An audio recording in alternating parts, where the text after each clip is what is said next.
What's your biggest oh god, what have I done moment? Getting back with an ex. After he cheated, I convinced myself that to some degree it was my fault. The oh god, what have I done moment didn't occur until later, and it happened very gradually. One night I was laying in bed and it hit me like a big yellow bus. I was allowing a pathological liar slowly drain all the happiness out of my life without me even realizing. The scary thing is that he brought up the fact he bought a ring and was going to propose when I confronted him with Facebook messages from the chick he cheated with. He had a way of making me feel guilty about trying to break up with him. He played me good. Live and learn, right? I was working on a huge addition to a golf course a few summers ago. A laborer asked me to turn off the breaker to some receptacles, which I gladly did, since he was a nice guy. This was Friday. Came back Monday, and the elevator shaft was flooded to the ground floor, with water now coming out from the elevator doors. Yeah, I'd forgotten to turn the breaker back on, and that circuit just so happened to run the sump pump for the elevator shaft. Luckily, I was well liked on the job site and no one threw me under the bus. They all said they had no idea who turned the breaker off, some saying it must have tripped over the weekend, even though everyone knew it was me. After getting ice cream with my then crush, I was 17. At the time, I got in the car, turned it on, and began to input my home into the GPS, so we could head on our way home. About halfway through inputting it, the girl tickled me in my side and I then turned to her and began to tickle her as well. In doing so, I took my foot off the brake and the car began to roll forward, as I forgot that I shifted it into drive. Once the car was rolling forward, I instinctually slammed down on the brake, but instead hit the gas. My car then, with foot all the way down on the gas pedal, sped quickly into a car in front of mine, which I then pushed into yet another car, which then rolled into a fourth car. My car ended up totaled and luckily damage was minimal on all of the other cars. After that happened, I couldn't sleep for about a week simply at the possibilities for all that could have happened. My crush and best friend could have died. I could have hit a pedestrian. It's truly amazing that I didn't. I continue to think back to that moment. It still feels like it never happened and reminds me what little human errors can do.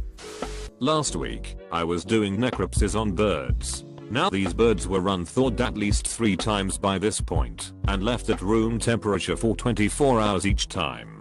They weren't pretty. I took my scalpel and tried to use it to carefully cut through its chest to get to its organs. This particular bird had tough bones, so I tried to put a little muscle into it. I stopped as I felt a pain in my finger. I looked at my finger and realized I had rested it on the top part of the scalpel. When I put muscle into it, I was basically sawing into my own finger with a scalpel covered in dead bird blood. At that exact moment I was convinced I was going to become patient 0 of some weird funky bad disease. Thankfully though, my finger was fine, and I didn't die or need stitches. For people who like stories like this, visit r/Tifu. Example post. This is not a fucking joke or a goddamn game. I ate 3 boxes of Fiber One bars as my exclusive food due to extreme laziness in the last 2 days, and I cannot even understand how much I'm fucking farting. This is beyond insanity, and I'm not exaggerating. I'm farting at least 2 loud boisterous farts out of my ass per 1 minute. I have been farting incessantly for the last 18 hours. I want to die. It's like I'm inhaling through my mouth and exhaling through my ass. Continuous loud yelling, moans are destroying my asshole. I know this is a bold claim, but if you don't believe it, try it yourself. You will regret. This is worse than the time I ate an entire box of sugar-free cookies. I was single, lonely, and desperate, stuck in quite a dry spell. So I called a much younger guy who had always shown an interest in me and asked him to come over and hang out. I knew it was a bad idea because he seemed like he could get clingy, but I didn't care at the time. Long story short, we banged, and he stayed the night. The next morning I woke up early and went to work. I texted him during the day something like, "Food's in the fridge, lock the door on your way out please." Nothing at all indicating that I had a next level sexual experience and was head over heels. Anyway, I get home and the dude isn't there, thank God. I walk into my room and call a friend. chat with her for a bit, mostly about the night before, and how I felt little to no attraction to the guy after having sexy times with him. Take my dog out. Make some food. Probably 30 minutes has passed since I got home at this point, and I finally open my closet to change and find the dude from last night sitting in my closet floor with chocolates, smiling up at me. It looked like he had been crying. He handed me the chocolates and kissed me on the cheek, walks past me into my bedroom and says, "I know you don't feel it right now, but we have undeniable chemistry." Well, he was right. 10 years later we are married with 3 kids and I don't regret a thing. Just kidding, I spent the next 3 months avoiding him at all costs, after apologizing profusely for being a scumbag and using him for sex. I was playing with fire in my bathroom sink. Stupid kid. The flame got out of control, so I grabbed a roll of toilet paper to help control it. I didn't want to put it out completely, but I wanted to decrease the flame. The toilet paper ignited as soon as it touched the fire. I panicked and threw the flaming toilet paper roll at my floor. The entire roll began to burn, and the flame was huge. I turned the water on and began tossing the water on the roll. It wasn't doing anything. Now I'm screwed. The tile underneath the fire has morphed, and around it is a large brown burn mark. I grabbed a cup from the kitchen and filled it with water, and after a few throws, it was extinguished. I scrubbed the floor and replaced the tile with some leftovers I had before my parents came home. I'm late to the party, but I very nearly killed my best friend's little brother.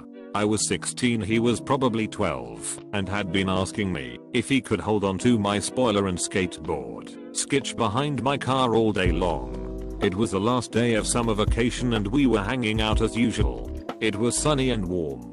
Eventually my girl suggested we go back to my house and fuck since we were in a distance relationship and it would be the last chance for a while. We said our goodbyes and went to leave when Jay grabbed onto my spoiler as I pulled away. I noticed and decided to humor him. We drove through the neighborhood, and being dumb and young I got up to about 15 miles per hour when suddenly my girlfriend gasped. I looked backwards and saw Jay on the ground, contorted and completely still. "It's okay, he's joking," I said to my girl. She said, "You didn't see him fall." When I ran up to him, he was bleeding profusely from his nose and mouth onto the asphalt. Bubbles of blood rose and popped from both orifices and blood also covered his face, which was heavy with lacerations. His right arm was almost completely covered in road rash. I was too shocked to do anything and started shaking, then immediately vomited. "Don't move him," someone shouted. I figured out later that it was a neighbor. I pulled my phone out and promptly dropped it on the ground. The neighbor said they called 911 already. Jay suddenly started to shake and groan, then made the most disgusting mix of a snore and a gurgle. Minutes later my dad and sister were on scene as well as ambulance, police, Jay's grandparents and parents of all my friends in that neighborhood. I was sitting in a police car crying and screaming at the cop that I had school the next day and that I wasn't a murderer. He said he just had to know what happened, that Jay wasn't dead yet and that I should try to calm down. I saw Jay's liver strand bracelet torn in two on the cop's dashboard. Jay was put in a medically induced coma and stayed so for 2 weeks. It would be 2 or 3 months before he recovered and returned to school. His father, a police sergeant, spoke to me the night of the accident and was incredibly understanding.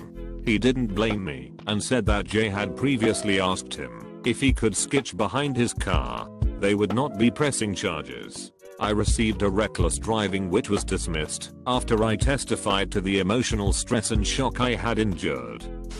The first night of basic training, when I joined the military, we had made our way into the barracks and were told to strip down, but naked to get ready to shower and shave. We ran into the shower, concentration camp style, and we are getting yelled at the whole time to hurry the fuck up and wash ourselves in like 20 seconds. While we were shaving, a guy was so nervous he sliced his face and was bleeding all over the latrine. The drill instructors were not too pleased with him.